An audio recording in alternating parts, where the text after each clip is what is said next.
What if all the hype around the Galaxy S26 battery turns out to be just that hype, with no real gains?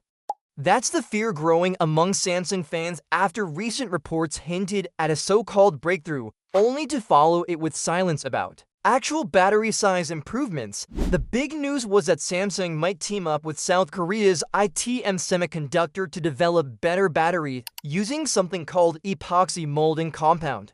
This tech helps protect the battery from moisture, keeps it cool, and reduces wear and tear over time. It's smart and could lead to longer-lasting batteries that also charge faster. But here's the problem: it looks like Samsung might use that extra efficiency not to give us bigger batteries, but just to make the phones thinner. And if that happens, we're back to the same issue we've seen for years: beautiful phones that struggle to last a full day without a charger.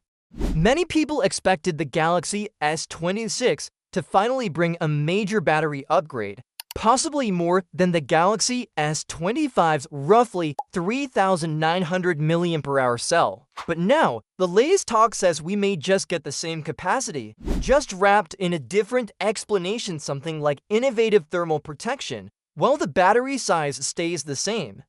That would be a huge letdown, especially when Apple and even newer brands like Nothing are packing larger batteries into their flagship devices. And let's not forget companies like OnePlus, which already use silicon carbon battery tech to squeeze 6,000 mAh into the OnePlus 13. Some early rumors even suggest the OnePlus 15 might go up to 7,000 mAh.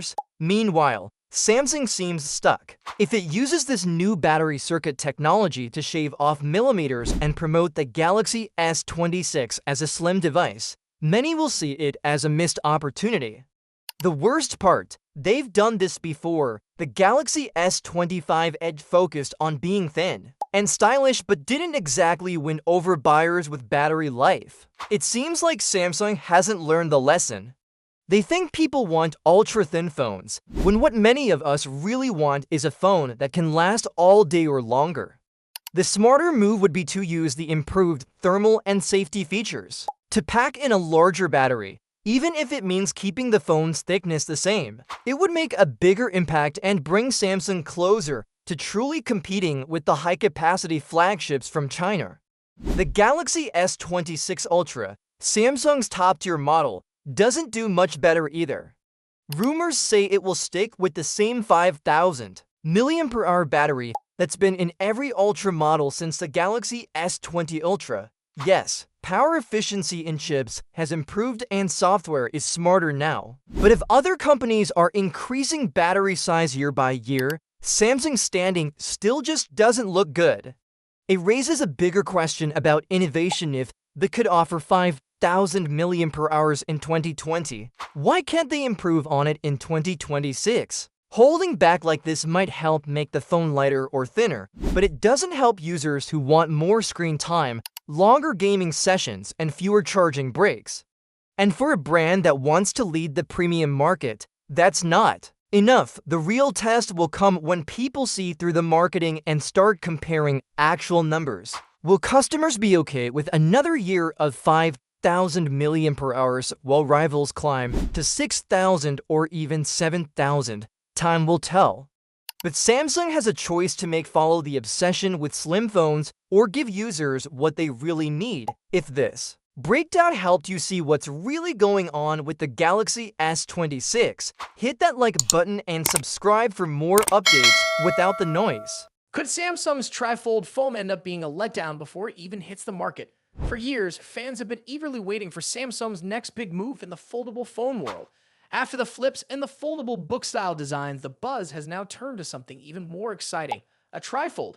When Samsung teased this innovative design during the Galaxy S25 event, it looked like the company was about to push the limits of foldable technology. However, as early details start leaking out, some of the initial excitement is being tempered by unexpected drawbacks. One of the biggest points of concern is the charging speed. Imagine this: a phone that folds into 3 parts, offering a screen that stretches out to nearly tablet size when fully opened. With all the latest tech Samsung is known for, you'd think the charging speed would be equally impressive. But rumors are circulating that the trifold could still charge at just 25 watts. That's the same charging speed we've seen on earlier foldables like the Galaxy Z Fold 5, and it's being reported that the Trifold is being tested with a charging rate around 23 to 24 watts, officially labeled as 25 watts. Now, for most regular smartphones, 25 watts might not seem too bad, but for a flagship device that promises groundbreaking technology, this feels a little underwhelming.